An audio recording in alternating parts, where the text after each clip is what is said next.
کتابوں والے واقعے کو بمشکل چند دن ہی گزرے تھے کہ صبح وہ یونیورسٹی آئی تھی اور اپنی کلاس کے لیے جا رہی تھی کہ اس کے پاس سے گزرتی ایک لڑکی نے اسے روک لیا۔ تمہارا جوتا بہت خوبصورت ہے، کہاں سے لیا ہے؟ وہی عظیم عادت تعریف پر پھول جانا، تو وہ بھی جھٹ پھول سی گئی اور بھول ہی گئی اپنے اسٹور سے جہاں میں کام کرتی ہوں۔ بہت خوبصورت ہے، اگر تمہیں برا نہ لگے تو میں پہن کر دیکھ لوں؟ میں آؤں گی تمہارے اسٹور پر اسے لینے۔ ہاں ہاں، کیوں نہیں۔ اس نے جھٹ جوتا اتار کر اس کے آگے کیا اور اس گلابی اسکرٹ اور گلابی گالوں والی لڑکی نے جوتے کو پہننے کی بجائے اسے جھٹ اٹھایا اور یہ جا وہ جا۔ امرا حیرت زدہ اسے آوازیں ہی دیتی رہ گئی لیکن وہ رکی نہ۔ ہے پلٹی، لیکن رک رک کر چلتا کوئی اور اس کے پاس آ رہا تھا۔ کون؟ پوچھئے کون؟ کارل، اور کون؟ اس کے ہاتھ میں اس کا گلابی باربی جوتا تھا۔ یہ آج کے دن کے لیے میرے پاس رہے گا، تمہاری یاد دلائے گا۔ جوتا اس کے آگے لہرا کر وہ چلا گیا۔ ہاں، وہ ہنٹ دے کر تو گیا تھا کہ میں آؤں گا، بھلے سے وہ تفصیلات دے دیتا، ہونا یہی تھا۔ اف، اس نے آس پاس دیکھا، بامشکل ایک جوتے سے چلتی بینچ پر بیٹھی شرمندگی سی شرمندگی تھی کوئی۔ یہ کال اس کی جان کو آ گیا تھا۔ اب ایک جوتے کے ساتھ وہ نہ اندر جا سکتی تھی نہ باہر۔ اس نے ویرا کو فون کیا لیکن اس کا فون بند تھا، وہ کلاس میں جا چکی ہوگی۔ این آن کا بھی بند تھا، سردی کے دن تھے، زمین پر پیر رکھنے کے لیے بھی جرأت چاہیے تھی، اور پھر یوں لنگڑا کر چلنا۔ ناچار وہ اٹھی اور دوسرا جوتا بھی اتارا اور صرف جرابوں کے ساتھ چلتی بس اسٹاپ تک آئی۔ اور کیا؟ جی کارل، وہ اس کے پیچھے پیچھے اس کی تصویریں لے رہا تھا، بس آ کر نہیں دے رہی تھی۔ وہ اسٹاپ پر صرف جرابوں کے ساتھ ننگے پاؤں کھڑی تھی، دوسرا جوتا ہاتھ میں پکڑ رکھا تھا۔ اس نے گھور کر کچھ دور موجود کارل کو دیکھا۔ اس کے جی میں آیا، ہاں بس اب اسے قاتلہ بن جانا چاہیے۔ اگر اب نہیں بنے گی تو کب بنے گی؟ کارل کا خون اس پر جائز تھا۔ اسے ساری زندگی میں اتنی کوفت اور شرمندگی نہیں ہوئی تھی جتنی یونی سے ایسے آتے اور 5 منٹ سے بنا جوتوں کے اس طرح کھڑی تھی۔ تیزی سے اپنی کلاس کے لیے بھاگتے اسٹوڈنٹ بھی گردن موڑ کر اس کی طرف دیکھنا نہیں بھول رہے تھے۔ گھر آئی، جوتا تبدیل کیا۔ تم اتنی جلدی کیوں آ گئی؟ نشست گاہ میں ٹی وی دیکھتے لیڈی مہر نے پوچھا۔ میرا جوتا، وہ غصے کی شدت سے اتنا ہی کہہ پائی۔ کیا ہوا جوتے کو؟ اوہ، ٹوٹ گیا؟ ایک منحوس ہماری یونی میں وہ لے گیا۔ وہ چپل کوا ہے کیا؟ وہ ہنسی۔ نہیں، ڈائن۔ ڈائن تو فیمیل نہیں ہوتی امرا، وہ میل ڈائن ہے۔ وہ انہیں بتانا چاہتی تھی کہ یہی ہے وہ جو اس کے اور آلیان کے درمیان ایسی دوری کا باعث بنا۔ یہ بات وہ اکثر خود کو تسلی دینے کے لیے سوچ لیا کرتی تھی۔ اپنے کیے کا الزام ویرا اور کارل پر ڈال دیا کرتی تھی، جبکہ ویرا اور کارل سے زیادہ وہ خود ذمہ دار تھی۔ جب وہ یونی واپس آئی تو اس کی پہلی کلاس ہو چکی تھی۔ باقی کلاسز لے کر وہ جا رہی تھی۔ وہ بندر کی طرح کلا بازیاں لگاتا اس کے سامنے آیا۔ یہ لو اپنا جوتا۔ اس نے جوتا آگے کیا جس کے گلابی چمڑے کو بلیڈ سے لمبی لمبی لکیریں دے کر کاٹ دیا گیا تھا اور اس کی جھالر سی بن گئی تھی۔ اب اسی جوتے کو ریسرچ کے لیے تو استعمال کیا جا سکتا تھا کہ اس کی ابتدائی شکل کیا رہی ہوگی، لیکن پاؤں میں پہننے کے لیے ہرگز نہیں ہے۔ یہ ممکن ہی نہیں تھا۔ اچھا جوتا تھا لیکن قیمتی نہیں تھا۔ تم مارکیٹ سے نیا لے لینا۔ وہ تیزی سے اس کے آگے چلنے لگی، ورنہ آج اسے قاتلہ بننے سے کوئی نہیں روک سکتا تھا۔ تم اب تک کہاں تھی امرا؟ ڈیمانڈ کی۔ ٹر میں کب سے اس یونی میں ہوں، تم تب سے یہاں کیوں نہیں آئی؟ اب سوچتا ہوں تو افسوس ہوتا ہے کہ کیسے بیکار اور فضول گئی یہ سب سال، بہت زیادہ افسوس ہوتا ہے، لیکن اب تو تم یہاں ہونا، مجھے وقت کو جمع ضرب دینا آتا ہے۔ اور دیکھو، تمہاری جتنی بھی دوستیں اور بہنیں ہیں، جیسا کہ میں نے سنا ہے ایشیا میں بڑے بڑے خاندان ہوتے ہیں، یعنی تمہاری جو 6 7 8 10 بہنیں ہیں، ہاں، جو بالکل تم جیسی ہیں، انہیں بھی مانچسٹر بلوا لو اس یونی میں۔ میں کچھ بھی کر کے فنڈز اکٹھے کر لوں گا تاکہ انہیں آنے میں آسانی رہے، لیکن برائے مہربانی تم اپنے جیسی ایک ایک کاربن کاپی کو یہاں بلاؤ۔ وہ اس کے ساتھ ساتھ چلتے مزے سے ایسے باتیں کر رہا تھا جیسے دونوں میں کتاب بدل دوستی ہو۔ جی، پنجاب کی دوپٹہ بدل دوستی کو میں نے مانچسٹر میں کتاب بدل دوستی کا نام دے دیا۔ ٹھیک کیا نا؟ امراہ رکی اور شرارے اگلتی آنکھوں سے کال کو دیکھا۔ کال بھی رک گیا، بہت مزے سے امراہ کو دیکھنے لگا، پھر اپنی ناک پر انگلی رکھ لی۔ تم ایکس مین سیریز میں کام کرتی رہی ہو، یہ دیکھو میری ہال جل کر پھٹ رہی ہے۔ امرا نے کانوں میں ایئر فون لگائے اور میوزک تیز کر دیا۔ کال کا کہکا اس کی پشت پر دیر تک فضا میں مجھتا رہا، بس میں بیٹھ کر ایسے دانت پر دانت جمائے جیسے ان دانتوں تلے کال کی گردن ہو۔ آہ تھو، کیا سوچ رہی تھی وہ؟ کاش میں بھی کال جیسی ہوتی یا ویرا جیسی، پھر اینٹ کا جواب پتھر سے دیتی، بھرپور جنگ ہوتی۔ اللہ جی، میرے ذہن میں کوئی ترکیب ڈال دیں کہ اس کال فال شال کو ہی سب ادا کیا ہوا ہے۔ کال آلیان سے متعلق دھمکی دے کر تقریباً غائب ہی ہو گیا تھا۔ شاید وہ آلیان کو ڈھونڈتا رہا تھا اور جب آلیان واپس آ گیا تو دوبارہ امرا سے اس کا ٹکراؤ نہیں ہوا تھا۔ اپنی عادت سے مجبور ہو کر وہ اسے لائبریری میں چھیڑ بیٹھا اور امرا نے پھر سے جیسے اسے اپنے پیچھے لگوا لیا۔ ویسے بھی اس کے بارے میں مشہور تھا کہ الٹے کام کیے بنا اسے نیند نہیں آیا کرتی تھی، نہ ہی کھانا کھایا جاتا تھا اس سے۔ اس کے انسانی ڈھانچے میں سپر سپرنگ فکس تھے جو اسے کسی پل چین سے نہیں رہنے دیتے تھے۔ یہ سپرنگ اتنے کارآمد تھے کہ 10 قدم انسانوں کی طرح چلنے کے بعد وہ 11ویں قدم پر چھلانگیں یا چھلانگ نما چال ضرور اپنا لیتا۔ آتے جاتے اسٹوڈنٹس کے ہاتھوں سے کھانے پینے کی چیزیں اچک لینا تو اس کے بائیں ہاتھ کی چھوٹی انگلی کا کام تھا، یعنی 2 ہاتھوں سے برگر پکڑے منہ کھولے کھانے والا ایک بڑی سی مزیدار سی بائٹ لینے کے چکروں میں ہے کہ برگر ہی نہیں رہا۔ آئے شائقین برگر شکار کی طرف ہنس کر دیکھتے ہیں اور اشارے سے بتاتے ہیں کال۔ اب برگر شکار کال کو بمشکل ڈھونڈتا اس کے پاس جاتا ہے اور اسے شرم دلاتا ہے تو الٹا کال اسے انتظامیہ کے پاس جانے کی دھمکی دیتا ہے کہ آخر ایک بزنس اسٹوڈنٹ پر ایسا گھٹیا الزام کیسے لگایا جا سکتا ہے، آخر کیسے؟ رات کو ویرا آئی اپنی ہنسی دباتی۔ یہ کیا ہے؟ اس نے آئی فون اس کے آگے کیا۔ وہاں اس کی ٹاپ پر ننگے پاؤں کھڑی تصویر تھی اور ٹائٹل تھا مانچسٹر میں 100 سالہ سردی کا ریکارڈ ٹوٹنے پر دور جدید کی نیلسن مینڈیلا کا احتجاج۔ ویرا کارپیٹ پر پیٹ پکڑے کسی افغان بلی کی طرح ہنسی کی زیادتی کی وجہ سے اس سے بات بھی نہیں کی جا رہی تھی۔ تھپڑ کھانے کے بعد آج وہ اس کے کمرے میں آئی تھی اور ایسے لوٹ پوٹ ہو رہی تھی۔ امراہ ویرا کو دیکھ رہی تھی، شاید واقعی آہستہ آہستہ سب ٹھیک ہو جائے گا۔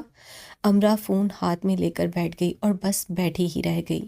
کال نے آدی یونیورسٹی کو اپنے فیس بک اکاؤنٹ میں اس کی تصویر پر ٹیگ کر دیا تھا۔ امرا میں اتنی ہمت نہیں تھی کہ آدی یونی کے کمنٹس اس نادر و نایاب تصویر کے نیچے پڑتی۔ اپنی ایسی مضحکہ خیز تصویر دیکھ کر ہی اس کی آنکھوں میں مرچیں سی بھر گئی تھیں۔ اسے رونا بھی آ رہا تھا اور ویرا کو دیکھ دیکھ کر ہنسی بھی۔ ویرا پاگل ہوئے جا رہی تھی۔ ویرا زندگی سے بھرپور غبارے چھوڑ اور پھوڑ رہی تھی۔ چینی پریڈ کے بعد سے امرا مسکرا نہیں سکی تھی۔ اسے یقین تھا اب وہ تا عمر نہیں ہنس سکے گی، لیکن ویرا کی ہنسی جیسے اسے اشارہ دے رہی تھی کہ سب ٹھیک ہو جائے گا پیاری، ایک نہ ایک دن سب ٹھیک ہو ہی جاتا ہے۔ تم جانتی ہو مانچسٹر نے تمہیں کیا تحفہ دیا ہے؟ اپنی ہنسی کی چھکر ریل کو بمشکل روک کر ویرا بول پائی، کال۔ تمہیں کال سے نوازا گیا ہے، خوش قسمت ہو تم۔ کھلی کھڑکی سے آتی ٹھنڈی ہوا نے امرا کو اپنی موجودگی کا احساس اب اسے یہ ہوا نرم لگی، سرگوشیاں کرتی۔ اس کے دل کو تھوڑا قرار سا آیا، سکون کی ایک لہر اٹھی۔ مانچسٹر یونی میں تعلیمی دورانیہ سے متعلق جو ڈائریز ہم لکھ رہے ہیں نا امرا، وہ سب ایک طرف ہوں گی، لیکن جو یادیں تمہاری اسٹوڈنٹ ڈائری میں رقم ہوں گی ان کی نوبل انعام وننگ ہوگی۔ تم اپنے پوتے پوتیوں کو ہنسا ہنسا کر مار ڈالو گی، ہر طرح کی یادوں سے مالا مال ہو چکی ہو۔ کتنی خوش قسمت ہو نا تم، مقناطیس کی طرح تم اپنی طرف کھینچتی ہو کہ آؤ مجھے ستاؤ رلاؤ۔ ہنستے ہنستے ویرا کو پھندا لگ گیا تو امرا نے جھک کر اس کی کمر میں زوردار گھونسا مارا۔ ویرا منہ کھول کر حیرت سے اسے دیکھنے لگی کہ کیوں مارا، وہ بھی اتنی زور سے؟ کچھ تمہاری ڈائری میں بھی لکھا جانا چاہیے تھا، میں تمہارے پوتے پوتیوں کو بور ہوتے نہیں دیکھ سکتی، امرا نے معصومیت سے کہا۔ ویرا نے اس کے بال مٹھیوں میں بڑھ لیے اور اس کے سر کو جھٹکے دینے لگی۔ یہی کام امرا نے کیا، دونوں کارپیٹ پر لوٹ پوٹ گتھم گتھا ہو گئیں۔ میرے پوتے پوتیاں بور نہیں ہوں گے، میں انہیں تمہارے قصے سنا سنا کر ہنسا ہنسا کر خوش گفتار گرینڈ مدر ہونے کا خطاب حاصل کر لوں گی۔ وہ ہر وقت میرے ساتھ ہی چپکے رہیں گے کہ گرینڈ ماں پلیز اس امرا دی لوسٹ ڈک کی باتیں سنائے نا۔ فکر نہ کرو، میں بھی تمہارے قصے سنایا کروں گی بال جنجر۔ مانچسٹر کے راج ہنس، تم نے مسکرانا کم کر دیا ہے یا کفایت کر رہی ہو؟ دادا پوچھ رہے تھے، بہت بار پوچھ چکے تھے، تھک جاتی ہوں نا، مشکل ہے زندگی۔ مشکل تو ہے، وہ دادا کو نہ بتا سکی کہ کیا مشکل ہے۔ اگر مجھے نہیں بتا سکتی تو سائی ہے نا، آپ سائی سے پہلے ہیں میرے لیے دادا۔ پھر بھی کچھ رشتے کتنے ہی قریبی ہوں، ان سے سب نہیں کہا جا سکتا۔ دادا ٹھیک کہہ رہے تھے، آلیان کی بات کو لے کر وہ سائی کے پاس ہی گئی تھی، دادا سے وہ سب کہنا چاہتی تھی پر کہہ نہ سکی۔ تمہاری ماں اور دادی دانیہ کی شادی کرنا چاہتے ہیں، لیکن تمہارے ماموں نہیں مان رہے، کہتے ہیں شادی دھوم دھام سے کرنی ہے، ابھی تم لوگوں کے حالات ٹھیک نہیں ہیں۔ یہ کیا بات کی انہوں نے دادا؟ یہی تو میں نے کہا تمہاری ماں سے کہ پوچھو اپنے بھائی سے، ہم کیا بھوکے مر رہے ہیں؟ آہستہ آہستہ سب ٹھیک ہو رہا ہے، واجد کی دکان ٹھیک ہو رہی ہے، منافع آنے لگا ہے، وہ تمہارے دیے قرض کو جمع کر رہا ہے۔ خاندان کی ایک تقریب میں اس نے کسی سے کہہ دیا تھا کہ وہ شادی میں فضول خرچی نہیں کرے گا۔ تمہارے ماموں کو اس بات کی خبر ہو گئی۔ بابا کیا کہتے ہیں دادا؟ واجد کا کہنا ہے کہ اس کے پاس ضائع کرنے کے لیے فضول پیسے ہیں ہی نہیں، پہلے کی بات اور تھی، اب جو کچھ جمع تھا وہ سب دکان میں لگ گیا۔ واجد نے برا وقت دیکھا ہے، کسی نے اس برے وقت میں اس کا ساتھ نہیں دیا، خاندان میں کسی نے بھی قرض کے نام پر چند ہزار بھی نہ دیے۔ واجد بہت بد دل سا ہو گیا ہے سب سے، مشکل ہے یہ منگنی رہے۔ واجد نے تو دانیہ سے یہ تک کہہ دیا ہے کہ وہ پڑھنے کے لیے تمہارے پاس چلی جائے، ہوتی رہے گی شادی سال دو سال میں۔ امرا، واجد کہہ رہا تھا کہ اس کا وہی سکہ اس کے کام آیا جسے اس نے اور خاندان والوں نے کھوٹا سمجھ لیا تھا۔ بہت یاد کرتا ہے تمہیں، بار بار میرے پاس آتا ہے، کہتا ہے تمہارے ساتھ بہت زیادتی ہوتی رہی۔ امرا کی آنکھیں نم ہو گئیں تو بابا کو احساس ہو گیا۔ دانیہ کیا کہتی ہے؟ صاف کہہ دیا ہے اس نے، مر جاؤں گی کسی دوسرے ملک نہیں جاؤں گی، وہاں پڑھوں بھی کام بھی کروں، کیا ضرورت ہے اتنے وبال پالنے کی؟ مجھے کون سا منسٹر بننا ہے کسی ملک کا؟ یا فون پر لگی رہتی ہے یا سوتی رہتی ہے، اتنی آرام دہ زندگی چھوڑنے کی اسے کیا ضرورت ہے بھلا؟ آرام دہ زندگی تو امرا کی تھی، زندگی کی روح کام ہے، صرف کام، چلتے رہنا، حرکت میں رہنا، علم کے کام میں مصروف، عمل کے کام میں مصروف۔ اتنی سی زندگی میں انسان کے پاس اتنا وقت ہی کہاں ہے کہ ضائع کرتا پھرے، سو کر، رو کر یا موج مستی میں۔ یہ زندگی انسان کو بھلائی کے کام کرنے کے لیے عطا کی گئی ہے، خیر اکٹھا کرنے کے لیے۔ اسے کھیل تماشے کی نظر نہیں کیا جا سکتا۔ شفاف میٹھا پانی بھی ٹھہر جائے تو بدبو دینے لگتا ہے، کیچڑ میں بدل جاتا ہے۔ انسان کیوں کر خود کو ٹھہرا کر برباد کر سکتا ہے؟ کائنات کی ہر شے ہمہ وقت حرکت میں ہے اور تا قیامت رہے گی۔ انسان ساکن ہو کر گناہ کبیرہ کا مرتکب کیسے ہو سکتا ہے؟ یہ تو انسانی رتبے کی منافی ہے، سراسر منافی۔ ہنستی رہا کرو امرا، تمہاری خوشیاں اتنی گہری کیوں ہوتی جا رہی ہیں؟ دادا کو ایک بس اس کی ہی فکر تھی، امراہ نے دادا کو ہنس کر دکھا دیا۔ ٹھیک اسی وقت کال اس کے قریب سے استزائیہ ہنس کر گزرا۔ اس کا انداز ایسا تھا جیسے کہہ رہا ہو، ابھی تمہاری یہ ہنسی بھی غائب کرتا ہوں، مسئلہ ہی کوئی نہیں۔ امراہ کو جیسے آگ لگ گئی۔ دادا کو اس نے بائے کہا اور سائی کے پاس آئی۔ جوتے والے قصے کے بعد اس نے لاکھ ذہن لڑایا، لیکن کال کو مزہ چھکانے کی کوئی ایک بھی ترکیب نہیں سوچ سکی۔ مجھے مشورہ دو۔ سائی کو ساری بات سنا کر اس نے مشورہ مانگا۔ تھوڑا بہت بدلہ تو جم سے بھی لیا جا سکتا ہے۔ سائی ہنسنے لگا، ہنستے ہوئے، تم بالکل میرے دادا جی جیسے لگتے ہو۔ کیا تمہارے دادا میرے جیسے جوان ہیں یا میں ان جتنا بوڑھا ہوں؟ ہنستے ہوئے، تم ان جتنے سادہ اور معصوم لگتے ہو۔ امراہ نے ہونٹ سکیڑے۔ وہ سائی کے مشورے کے بارے میں سوچ رہی تھی، آخر اسے جم کا خیال کیوں نہیں آیا؟ گو اینٹ کا جواب پتھر تو ہرگز نہیں تھا، لیکن اینٹ کا جواب کچھ تو تھا، وہ بھی صرف 5 پاؤنڈ میں۔ امراہ جم کے پاس گئی۔ پہلے ہمیں اس کی تاریخ تک جاننا چاہیے۔ تو جم کی تاریخ کچھ یوں تھی کہ وہ اکثر کلاس میں اونگتا ہوا پایا جاتا تھا۔ اب پوری یونی میں وہ اکیلا تو نہیں تھا جو یہ کرتا تھا۔ کم و بیش یونی کا ایک اسٹوڈنٹ اپنے پورے تعلیمی سال میں 40 سے 50 بار اس عظیم سانحے سے ضرور گزرتا۔ کچھ اس سانحے سے زیادہ گزرتے، لیکن فیض یاب سب ہی ہوتے۔ کچھ کلاس میں اونگتے پائے جاتے، کچھ ہر جگہ، اور بہت سے کسی بھی جگہ، مطلب کسی بھی جگہ۔ آپ بس میں بیٹھے ہیں، آنکھ کھلی، او میں تو بہت آگے آ گیا، جلدی سے بس بدلی، بس چلی، آنکھ پھر سے لگی، اف میں تو بہت پیچھے آ گیا، پہلا لیکچر گیا۔ جولی کافی لینے گئی ہے۔ جولی واپس نہیں آئی۔ جولی کی کافی کے مگ جو بعد ازاں ایک ہوش مند رحم دل اسٹوڈنٹ نے صرف اس خیال سے اٹھا لیے ہیں کہ کافی ٹھنڈی ہو کر بیکار ہو جائے گی۔ جولی کو سوتے سے اٹھا دینا تو بالکل بھی مناسب نہیں ہے۔ بیچاری سو تو رہی ہے نا، اور سوتے ہوئے کتنی پیاری بھی تو لگ رہی ہے۔ جولی کینٹین کاؤنٹر پر سر رکھے اونگ رہی ہے، اور کاؤنٹر مین اس پر پانی کی چھینٹیں بھی مار چکا ہے، لیکن جولی بددستور اونگ رہی ہے۔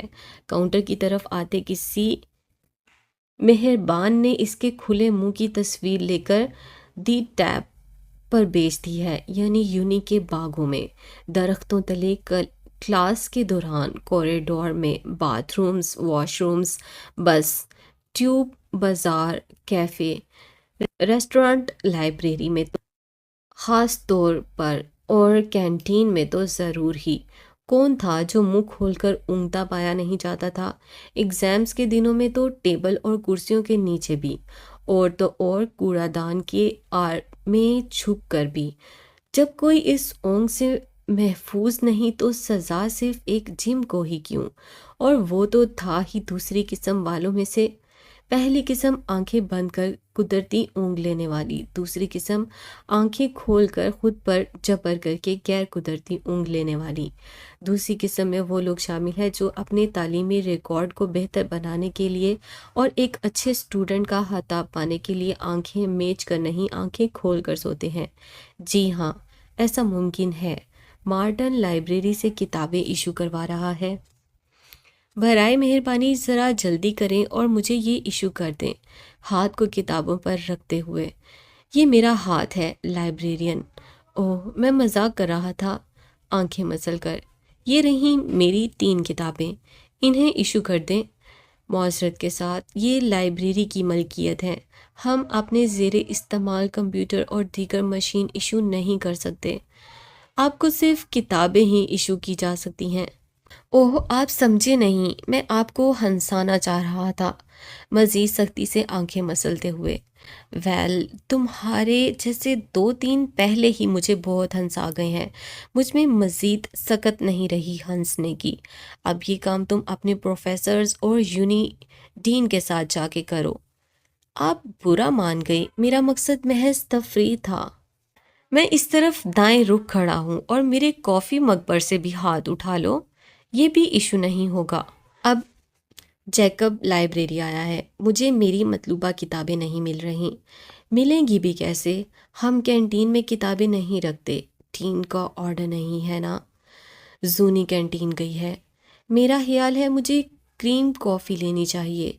ایک ایک ونیلا کوک نہیں، کریم کافی۔ ٹھیک ہے، کتابوں کی الماری میں ڈھونڈ لو، 2 ونیلا کوک اور کریم کافی میرے لیے بھی۔ جانس اپنے دوست کے کمر میں زوردار گھونسا مار کر کہتا ہے، تم نے مجھ سے 20 پاؤنڈ لیے تھے، میرے مرنے کے بعد واپس کرنے کا ارادہ ہے؟ نہیں، ایگزامز میں تمہارے پیپر چیک کرنے کے بعد۔ پروفیسر ولیم کی آواز گونجتی ہے۔ کوریڈور جو پروفیسر کو گھونسا پڑنے پر ساکت سا ہو گیا تھا، فلک شگاف کہکوں سے گونج اٹھتا ہے۔ اوہ بیچارے جانس کا اب کیا ہوگا؟ خدا پوچھے اس نیند سے۔ پروفیسر کا ماننا تھا کہ وہ تو ہمارا جم ان دوسری قسم والوں میں سے تھا۔ بیچارہ رات بھر آوارہ گردی کرتا ہے اور پھر انہی کی کلاس میں ایسے اونگتا ہے جیسے ان کا لیکچر اس قابل ہی نہیں کہ اسے سنا جائے۔ یہ تو سراسر بے عزتی ہوئی نا، جبکہ جم جاب کرتا ہے اور رات گئے تک پڑھتا۔ آوارہ گردی کا تو اس کے پاس وقت ہی نہیں تھا۔ ایسے میں کبھی کبھار بیچارہ کلاس میں اونگنے لگتا۔ اسی معاملے کو لے کر دونوں کے درمیان سرد سی جنگ شروع ہو گئی۔ اب وہ مکمل ہوش و حواس میں بھی ہے تو پروفیسر پارکر اسے ایسے دیکھتے جیسے کہتے ہوں، ہاں ہاں اونگ لو جم چوزے، چلو دیر نہ کرو، میں لوری ہی سنا رہا ہوں، چلو دیر نہ کرو اور اونگ لو۔ اس خاموش سرد جنگ سے تنگ آ کر ایک دن جم باقاعدہ ہراٹے لے کر اونگنے لگا۔ اسے جھنجھوڑنے کے بعد پروفیسر پارکر نے اسے ان آنکھوں سے دیکھا، اس کا دل چاہا کہ گریجویشن کرنے کے اپنے خواب کو آگ لگا دے اور گھر چلا جائے، لیکن پھر اس نے ہمت کی، اپنے اور پروفیسر کے درمیان سرد جنگ کو ختم کرنا چاہا، لیکن کوئی فائدہ نہیں۔ پھر اس نے ایک عملی صورت اختیار کی کہ پروفیسر کو سمجھا سکے کہ ایسی تنزیہ اور سرد جنگ ایک اسٹوڈنٹ کے ساتھ رواں رکھنے میں کتنی تکلیف ہوتی ہے۔ اس نے پورے 5 دن پروفیسر کو دیکھنے میں گزارے۔ پروفیسر پارکر کوریڈور سے گزر رہے ہیں، اپنی کلاس لینے جا رہے ہیں۔ جم ایک ہاتھ کا فاصلہ رکھے ان کے ساتھ ساتھ چلتے انہیں ایک افریقی قبائلی کی طرح دیکھ رہا ہے جو یورپ کی گھوری میم کو دیکھ کر منہ بند کرتا اور آنکھیں جھپکتا بھول جاتا ہے۔ جم مکمل سنجیدہ ہے۔ جم خاموش گھور رہا ہے۔ واٹ؟ پروفیسر پارکر چلا کر پوچھ رہے ہیں۔ نو آنسر، بس گھورنا، مسلسل گھورنا۔ پروفیسر کلاس سے باہر آ رہے ہیں۔ جم مسلسل ساتھ ساتھ گھورنا جاری، گردن کا زاویہ ایک سا جیسے شکنجے میں کس دیا ہو، عین پروفیسر کے منہ کی سمت، نہ ادھر نہ ادھر۔ پروفیسر اپنے آفس میں بند۔ آفس کے باہر جم کھڑا ہے۔ پروفیسر اگلی کلاس کے لیے آفس سے باہر، جم ساتھ، خاموشی سے، استقامت سے۔ پروفیسر جلدی سے گاڑی میں بیٹھ کر گاڑی بھگا لے گئے ہیں۔ اگلے دن پارکنگ میں جم پھر سے موجود ہے، گردن کا ٹھیک وہی زاویہ، نہ زیادہ نہ کم، بالکل زومبی کی طرح۔ پروفیسر پارکر نے انتظامیہ سے رابطہ کیا، انتظامیہ نے جم سے۔ وہ میرے پروفیسر ہیں، مجھے ان سے پیار ہے، میں انہیں دیکھ سکتا ہوں، یہ کوئی قابل اعتراض بات یا جرم نہیں ہے۔ واقعی یہ کوئی جرم نہیں تھا۔ انتظامیہ ٹھنڈا سانس ٹھہر کر رہ گئی۔ پروفیسر نے 2 دن کی چھٹی لی۔ تیسرے دن آئے جم پھر سے پارکنگ میں ان کے ساتھ۔ کیا چاہتے ہو تم مجھ سے؟ پروفیسر پارکر کے اعصاب جواب دے چکے تھے۔ جم خاموش، گھورنا جاری، ان کے ساتھ ساتھ سائے کی طرح۔ اللہ ایسی کڑی آزمائش سے بچائے۔ دنوں میں پروفیسر پارکر اور جم یونی میں مشہور ہو گئے۔ مختلف ڈپارٹمنٹ سے اسٹوڈنٹ آ رہے ہیں، یہ تماشا دیکھتے تصویریں لے رہے ہیں، ویڈیو بنا رہے ہیں، گروپ کی صورت اسے زیر بحث لا کر کہکے لگا رہے ہیں، لیکن جم خاموش ہے، سنجیدہ ہے، اپنے کام سے لگا ہوا ہے۔ تو کوئی 1 ہفتے بعد جم نے پروفیسر پارکر کی جان چھوڑی۔ ظاہر ہے آپ سمجھ ہی گئے ہوں گے کہ اس کے بعد پروفیسر نے کلاس میں یہ معلوم کرنے کی قطعاً کوئی کوشش نہیں کی ہوگی کہ آخر یہ خراٹوں کی آواز کہاں سے آ رہی ہے؟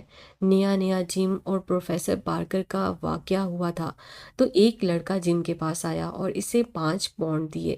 جو پروفیسر کے ساتھ کیا ہے وہی مس بینڈ آف سٹون کے ساتھ بھی کر دو۔ جم نے 5 پاؤنڈ رکھے اور ایک دن کے لیے مس بینڈ آف سٹون کے پیچھے لگ گیا۔ آہستہ آہستہ جم کی خدمات دوسرے اسٹوڈنٹس نے بھی حاصل کرنی شروع کر دی تو جم نے کچھ اصول وضع کر لیے۔ اب جب بھی کام کرنا ہی تھا تو ذرا طریقے سے کر لینا چاہیے تھا نا۔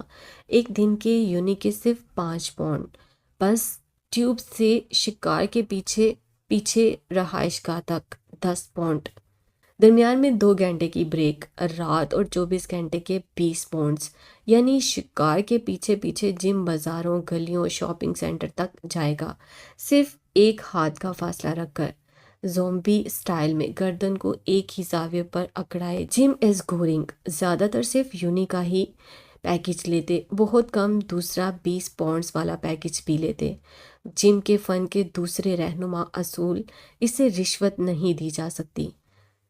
بے شک شکار اسے اپنا کریڈٹ کارڈ پکڑا دے یا 50,000 پاؤنڈ ہاتھ سے دے، شکار کا کوئی قصور ہونا ضروری ہے، معصوم لوگوں کو وہ تنگ نہیں کرے گا، اور اگر بعد ازاں ثابت ہو گیا کہ شکار معصوم تھا تو اسے 5 پاؤنڈ دینے والے کے ساتھ وہ یہی سب مفت میں کرے گا۔ تو جب جم ڈیوٹی دیتا تو یونی میں کہہ کے بلند ہوتے، جم از آن ہز ورکنگ، جم اپنے کام پر۔ مشن امبیکا، ڈپارٹمنٹ بیولوجی، عمر 20 سال، انتہائی تیز ترار بدتمیز نمک مرچ لڑکی، قصور اپنی کلاس فیلوز لین کے لمبے قد پر پھپتیاں کسنا اور اسے مس آئیفل کے نام سے ڈپارٹمنٹ میں مشہور کر دینا۔ ہاتھ میں 5 پاؤنڈ لے کر امرا جم کے پاس آئی۔ کال بزنس ڈپارٹمنٹ، بدتمیز، انتہائی بدتمیز، میرے ہاتھ سے کتابیں چھین کر لے گیا، پھر انہیں ضائع کر دیا، مجھے بھاری جرمانہ بھرنا پڑا، پھر میرا جوتا کاٹ دیا، پورے 150 پاؤنڈ کا تھا میرا جوتا۔ 150 کے لفظ پر جم نے اسے بڑے غور سے دیکھا کہ میں اتنے پیسے خرچ کر لیتی ہوں، ہارٹ فیل نہیں ہوتا تمہارا؟ امرا نے جوتے کی قیمت حسب زنانہ عادت بڑھا چڑھا کر بتائی تھی، ورنہ وہ دور دور تک اتنے کا نہیں تھا، اتنے کا ہوتا تو امرا کی پہنچ سے دور ہی رہتا نا۔ جم نے سر ہلایا، یعنی ہاں۔ ویسے امرا کا دل 20 پاؤنڈ پیکج لینے کا چاہ رہا تھا، پر کال پر وہ اتنے پیسے لگانا نہیں چاہتی تھی۔ اپنی 2 کلاسز لینے کے بعد امرا کا دل کال کا حال دیکھنے کے لیے چاہا، وہ اس سے آرٹ اسکول کی طرف جاتا دکھا تھا۔ کال کا آرٹ اسکول میں کیا کام، یعنی جم بھی وہیں ہوگا۔ جب وہ آرٹ اسکول میں داخل ہوئی تو کوریڈور میں اسے 3 لوگ نظر آئے، کال، جم، آنا۔ آنا جم کی منگیتر ہے۔ اف، وہ کال تھا۔ امرا اسے ہرا نہیں سکتی تھی۔ منظر کچھ یوں تھا کہ جم اپنے انداز میں گردن کو کال کی طرف فکس کیے گرد و پیش سے بے گانہ ہوئے گھور رہا تھا، اور ٹھیک جم کے ہی انداز سے کال جم کی بھولی بھالی سرخ گالوں والی پیاری سی منگیتر آنا کو گھور رہا تھا۔ اب جہاں جہاں آنا وہاں وہاں کال اور جم آتے جاتے سب اس ڈرامے کو دیکھ رہے تھے، بلکہ جا تو کوئی نہیں رہا تھا، پلٹ پلٹ کر واپس آ رہے تھے دیکھنے کے اس براہ راست شو کا اینڈ کیا ہوتا ہے۔ آنا خون خوار نظروں سے جم کو گھور رہی تھی، ساتھ ساتھ اسے کھڑی کھڑی سنا رہی تھی، اسے دھمکی دے رہی تھی۔ میں نے کہا جم بند کرو اپنی یہ فضول حرکت ابھی۔ جم ابھی کوئی رد عمل نہیں۔ جم اگر تم نے ابھی کے ابھی یہ سب فضولیات نہیں چھوڑی تو میں بہت برا اگر گزروں گی تمہارے ساتھ۔ جم، آنا چلائی۔ جم ہنوز اپنے کام میں مصروف۔ غصے اور شرمندگی سے آنا کے گال اور کان سرخ ہو گئے۔ اس نے آس پاس نظر دوڑائی، سب انہیں ہی دیکھ رہے تھے۔ جم کال کے پیچھے پڑا تھا تو بدلے کے طور پر کال جم کی منگیتر کے پیچھے۔ آنا نے غصے سے ابلتے ہوئے جم کے ہاتھ پر زوردار چٹکی بھری، پر مجال ہے جو جم نے سی بھی کی ہو، یعنی تم میری بات نہیں مانو گے۔ اب آنا بیچاری کی آواز بھیگ گئی۔ امرا کی قسمت ہی خراب، کیا ضرورت تھی جم کو یونی میں اپنی منگیتر رکھنے کی؟ اس طرح بزنس تو نہیں ہوتا نا۔ اس کے 5 پاؤنڈ ضائع ہو گئے۔ کال کو کیا کوفت ہوئی، الٹا جم ہی کوفت کا شکار ہو رہا ہوگا اندر ہی اندر۔ اب 5 پاؤنڈ کے لیے اپنی سویٹ ہارٹ کو ناراض تو نہیں کرے گا یقیناً۔ اور پھر 20 منٹ تک جم کو بے نقط سنانے اور نم آنکھیں رگڑنے کے بعد بھی جم کے انہماک میں فرق نہ آیا تو آرٹ اسکول کی سب سے خوبصورت لڑکی آنا نے انگلی سے انگوٹھی اتار کر جم کی جیب میں ٹھونس دی۔ پاپا ٹھیک کہتے تھے، تم انسان کے نام پر ایک بن مانس ہو، اس سے زیادہ کچھ نہیں۔ سوں سوں کرتی آنا چلی گئی۔ سب تو یہ توقع کر رہے تھے کہ آنا جم کو ایک تھپڑ سے نوازے گی، لیکن وہ تو اسے بن مانس ثابت کر کے چھوڑ کر چلی گئی۔ امرا دور سے بھی دیکھ سکتی تھی کہ کال زیر لب ہنسا ہے۔ امرا پاؤں پٹکتی وہاں سے چلی آئی کیونکہ جم آہرکار سوں سوں کرتی آنا کے پیچھے بھاگ کھڑا ہوا تھا۔ اگر دادی یہ منظر دیکھ لیتی تو جم اور آنا کے پاس کاریں اور کہتی، بیٹا جم مل گیا سبق، اب اس امرا سے دور رہنا، کہو تو میں تمہیں اس کی ہسٹری شیٹ سنا دوں۔ لیکن اب کوئی فائدہ نہیں، تمہارے ساتھ جو ہونا تھا وہ تو ہو چکا اور کافی برا ہو چکا۔ کال پاگلوں کی طرح ہنس رہا تھا، اس کا بس نہیں چل رہا تھا مانچسٹر یونی کو انگلی پر فٹ بال کی طرح گول گول گھما کر اپنی فتح کا واضح اعلان کرے اور کہے کون ہے جو مجھے زج کر سکے۔ مانچسٹر یونی اسٹوڈنٹس اور چند دوسرے ملکوں کے اسٹوڈنٹس کی سوسائٹیوں نے مقامی برطانوی خاندانوں سے ملاقات کا اہتمام کیا تھا۔ ان ملاقاتوں کا مقصد ایک دوسرے کے معاشرے، رسم و رواج، تاریخ، رجحانات وغیرہ کے بارے میں جاننا تھا۔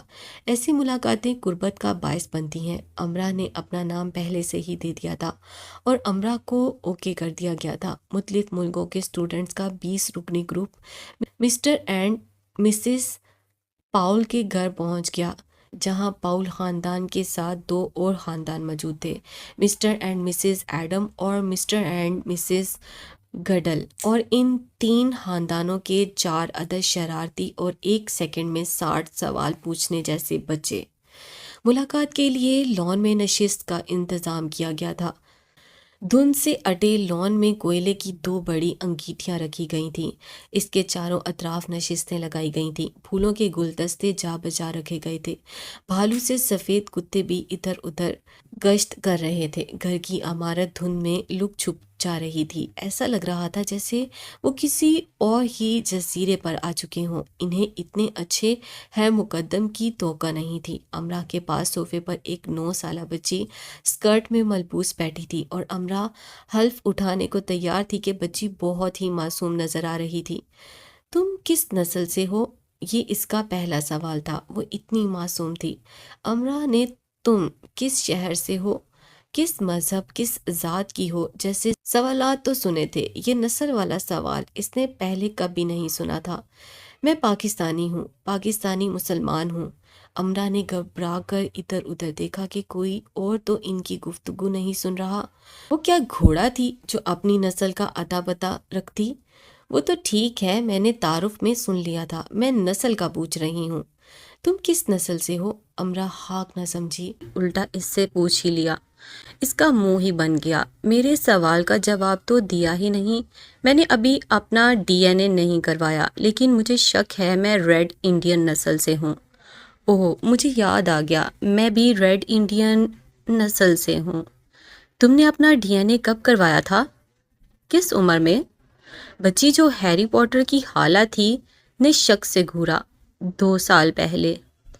تم ریڈ انڈین نہیں ہو سکتی۔ بچی نے باقاعدہ اس کی آنکھوں کی پتلیوں میں اپنی ایکس ریز پتلیاں گھاڑ کر یقین سے کہا، کیوں نہیں؟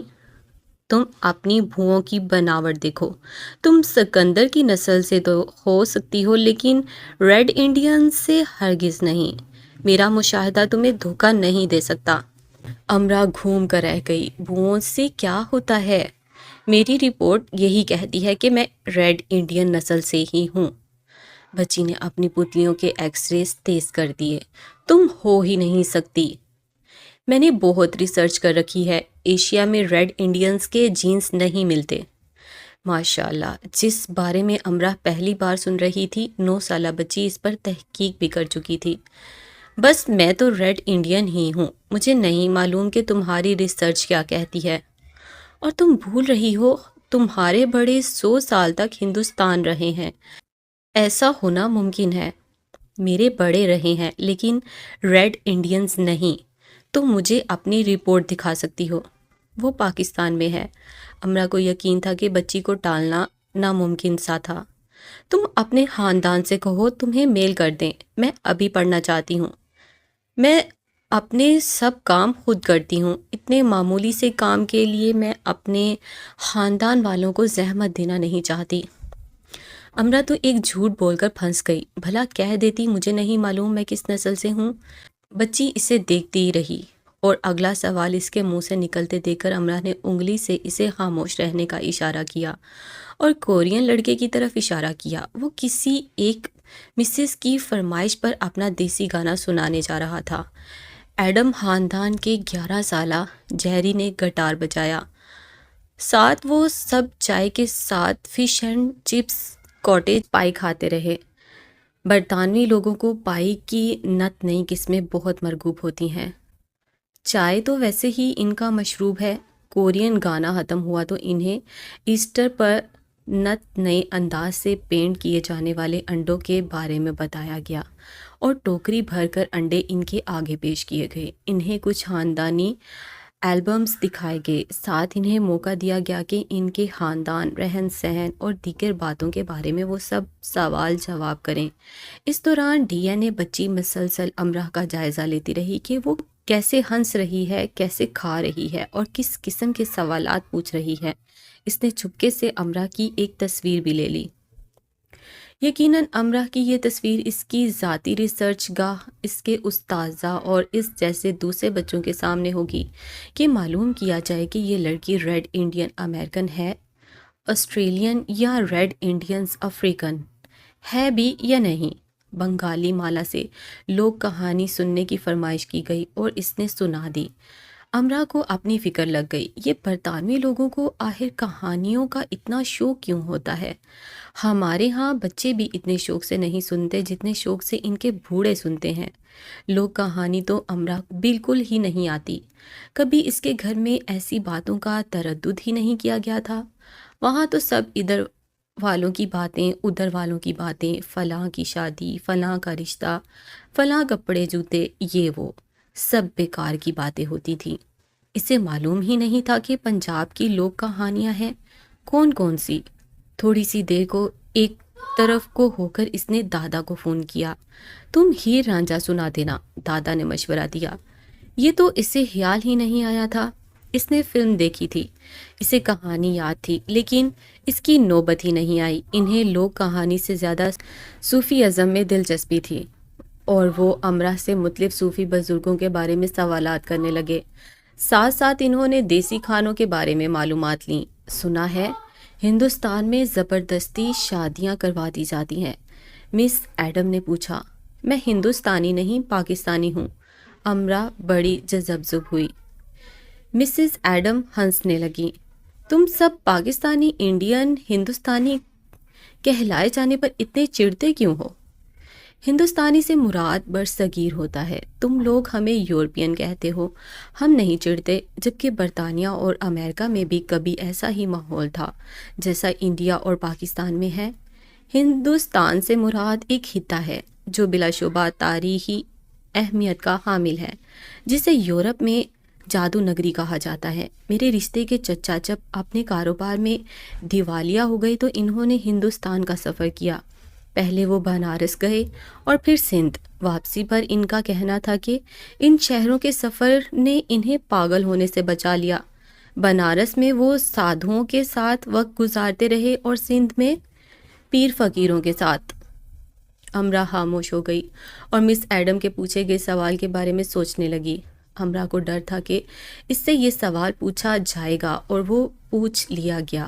ایسا نہیں ہے جہاں تعلیم اور سوچ کی کمی ہے وہاں یہ سب ہوتا ہے۔ اسلام نے تو سختی سے لڑکا لڑکی کی مرضی پوچھنے کا حکم دیا ہے۔ معاملہ کوئی بھی ہو، اسلام جبر کا مخالف ہے۔ جبر کی کوئی گنجائش نہیں اسلام میں۔ اور یہ جو غیرت کے نام پر قتل کیے جاتے ہیں، لندن میں ایک پاکستانی لڑکی کو اس کے باپ اور بھائی نے مار کر تہخانے میں دبا دیا تھا، مس ایڈم بولی۔ امرا کے ہونٹ خشک ہو گئے۔ جس نے ایک انسان کا قتل کیا وہ کل انسانیت کا قاتل ہے۔ اسلام ہمیں یہ سبق دیتا ہے، زور زبردستی کی تو گنجائش نہیں، تو قتل کی کیسے ہوگی؟ وجہ کچھ بھی ہو، جو لوگ ایسا کرتے ہیں وہ لوگ اسلام کے دائرے سے باہر نکلے ہوئے ہیں۔ یہ ان کا ذہنی جنون ہے۔ ہمارا مذہب، ہمارا قانون، ہمارا معاشرہ نہ اس کی اجازت دیتا ہے، نہ ہی تعلیم۔ یہ اپنے گناہوں کے خود ذمہ دار ہیں۔ افسوس یہ ہے کہ یہ خود کو مسلمان کہلواتے ہیں۔ ایک اچھا مسلمان ہر حال میں وہی کرتا ہے جو 1400 سال پہلے ہمارے پیارے نبی صلی اللہ علیہ وآلہ وسلم نے کیا، نہ کم نہ زیادہ، ٹھیک ٹھیک وہی۔ ہم سب بھی ایسے لوگوں کو اتنا ہی ناپسند کرتے ہیں جتنا آپ لوگ کرتے ہیں۔ سب اس کی باتوں کو بغور سنجیدگی سے سنتے رہے اور سر ہلاتے رہے۔ باری باری پھر سب کے خاندانوں کے بارے میں پوچھا گیا۔ یعنی تمہارے وہاں ابھی بھی خاندان بڑے بڑے ہوتے ہیں؟ گڈ۔ کیا گھر بھی بڑے بڑے ہوتے ہیں رہنے کے لیے؟ امرا نے اپنے خاندان کے بارے میں بتایا تو اس سے پوچھا گیا۔ امرا گھبرا گئی۔ یعنی کچھ کنبے جتنے زیادہ بڑے تھے، گھر اتنے ہی چھوٹے تھے۔ ان کے اس سوال کا مقصد طنز نہیں تھا، وہ صرف یہ معلوم کرنا چاہتے تھے کہ کیا لوگوں کے پاس اتنے وسائل ہوتے ہیں کہ وہ بڑے کنبے بنا کر انہیں پال بھی لیتے ہیں۔ امرا کہاں سے چھوڑتی، کہاں سے بتاتی؟ ان کے گھر صفائی کرنے والی آپا کے 11 بچے تھے اور وہ ایک کمرے کے کرائے کے گھر میں رہتی تھی۔ دادا کے ایک دوست کے 7 شادی شدہ بیٹے 5 کمروں کے ایک گھر میں رہتے تھے۔ سب مل جل کر رہنا پسند کرتے ہیں۔ 100 باتوں کی ایک بات امرا نے کر دی۔ اگر کسی خاندان میں 4-5 بیٹے ہوں تو کیا وہ ایک ہی گھر میں ہمیشہ رہیں گے؟ گھر کی سربراہ ماں 5 بچوں کو ایک ہی گھر میں اپنے پاس رکھنا چاہیں گی۔ ایک ہی گھر میں 5 کو، ان کی بیویوں اور بچوں کو؟ جی سب کو۔ اگر ان میں سے کوئی ایک بھی کسی وجہ سے کہیں الگ رہائش اختیار کرنا چاہے گا تو والدہ رو رو کر اپنا برا حال کر لیں گی۔ کیوں؟ وہ روئیں گی کیوں؟ تینوں خواتین نے مشترکہ اوہ کیا۔ وہ کسی ایک کو بھی خود سے جدا نہیں کرنا چاہیں گی۔ بچے بڑے ہو جائیں، خاص کر ان کی شادیاں ہو جائیں تو انہیں الگ زندگی شروع کرنی ہی ہوتی ہے۔ ہر ایک کو پرائیویسی چاہیے ہوتی ہے، پرسنل سپیس۔ کیا بات کر رہی تھی مسز گڈل؟ امرا ٹھنڈی سانس بھر کر رہ گئی۔ پاکستانی مائیں کیا جانے پرسنل سپیس یا پرائیویسی، انہیں تو اپنے لال اپنی آنکھوں کے سامنے چاہیے، بس وہ انہیں اتنا پیار کرتی ہیں کہ ان کے بغیر ایک پل بھی نہیں رہنا چاہتی۔ اور بیٹے وہ کیا کہتے ہیں؟ مشترکہ کے بعد پوچھا گیا۔ بیٹے بھی وہی چاہتے ہیں جو ماں جی چاہتی ہیں۔ تینوں خواتین اپنی نم آنکھیں صاف کرنے لگیں۔ وہ پاکستانی مشترکہ خاندانی نظام سے متاثر نظر آ رہی تھیں۔ امرا انہیں دادا دادی، نانا نانی وغیرہ کرداروں کے بارے میں مزید بتانے لگی کہ کیسے وہ بچوں کی تربیت کی ذمہ داری اپنے سر لے لیتے ہیں اور خاندان کو جوڑے رکھنے میں سب سے اہم کردار ادا کرتے ہیں۔ اسی لیے مشرقی لوگ جو مغرب کا سفر کرتے ہیں تو اپنے گھروں کو یاد کر کے روتے ہیں۔ مسز ایڈم ٹشو سے آنکھیں رگڑنے لگیں۔ امرا تچھی نظروں سے تینوں خواتین کو دیکھتی رہی۔ اس نے یہاں اپنی بہترین پرفارمنس دی تھی۔